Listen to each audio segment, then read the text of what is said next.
канал «Восточная музыка».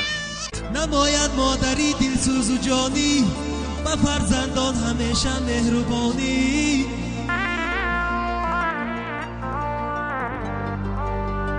پدر هم با امیدی جاویدانی کند اولاد خود را پاسبانی.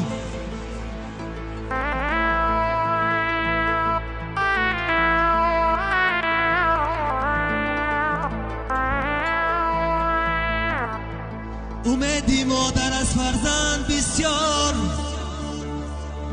امیدی مادر از فرزند بسیار، کی در پیری شود دلجو بسیار.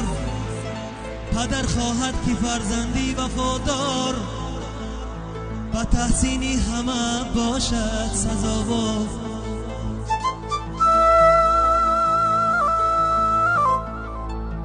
اگر باشد پدر غمخواری فرزند و جان و دل شود مادر فرهمند.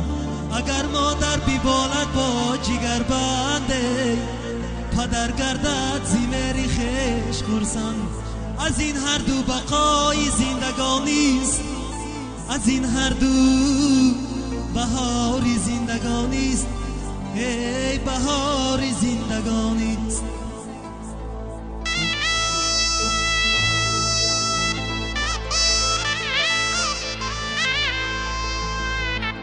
نه دنیا و نه چیز میفارد مرا، نه حلوای شیرین و نه گلزار میفارد مرا.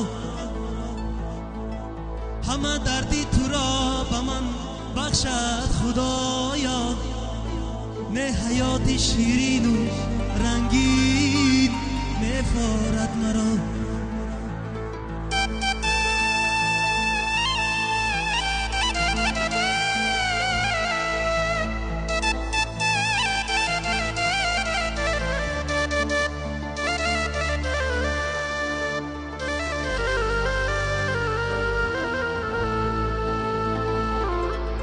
دلم خواهد روم بر کوی مادر، وجودم پر شود از بوی مادر.